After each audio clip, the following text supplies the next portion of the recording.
Hi guys, আসসালামু আলাইকুম। This is me another blog. আজকে আমরা যাব বান্দরবন নীলাচলে। তো প্রথমে বালাকাটা থেকে আমরা একটা অটোরিকশা যোগে রওনা দিলাম বান্দরবন নীলাচলের উদ্দেশ্যে। ভিতরে আমি পাশে আমার সাথে আছে ছোটো ভাই সাকাওয়াত, দুজন মিলে আমরা যাচ্ছি বান্দরবন নীলাচল। চলে আসলাম বান্দরবন ট্রাফিক মোড়ে।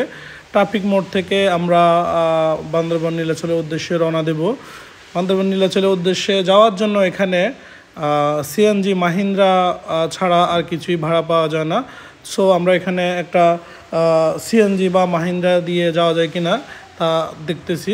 একটা মাহিন্দ্রা নিলাম, চললাম। যাইতে যেতে আমরা চলে আসলাম বান্দরবন নীলাচলে। প্রথমে আমরা ঢুকতেছি, আমার সামনে বড় ভাই রাজ্জাক ভাই, উনি নীলাচল পর্যটন কেন্দ্রের টিকিট সংগ্রহ করার জন্য গেল।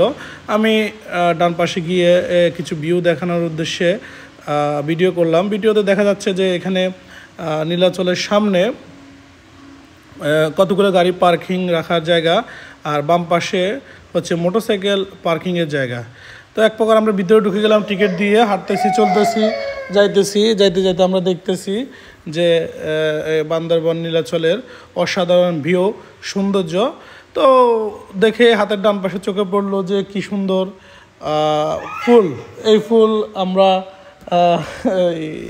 আপনাদেরকে দেখানোর উদ্দেশ্যে ভিডিওতে নিলাম।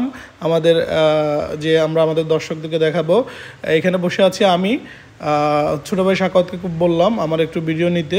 তারপর এখান থেকে আরেকটা ভিডিও, পাহাড়ের যে ভিউটা, ওই ভিউটা আমরা নিলাম। ওই ভিউটা আপনাদেরকে দেখানোর চেষ্টা করতেছি। এটা হচ্ছে বান্দরবন নীলাচলের মূল আকর্ষণ কেন্দ্র। এটা হচ্ছে এক প্রকার পাহাড় থেকে উপরে একদম নিচে দেখা যাচ্ছে পুরো পাহাড়ি ভিউ, যেখানে পর্যটনরা ঘুরপাক খাচ্ছে, ঘোরাফেরা করতেছে, দেখতেছি, ছবি তুলতেছে। এটা হচ্ছে যে পর্যটনরা এখানে বসে অনেকে আড্ডা দিচ্ছে, পাথর দিয়ে অনেক সুন্দর করে কারুকাজ করা। এটা হচ্ছে আমি আপনাদেরকে সেলফি ক্যামেরা দিয়ে দেখানোর চেষ্টা করতেছি আশেপাশে।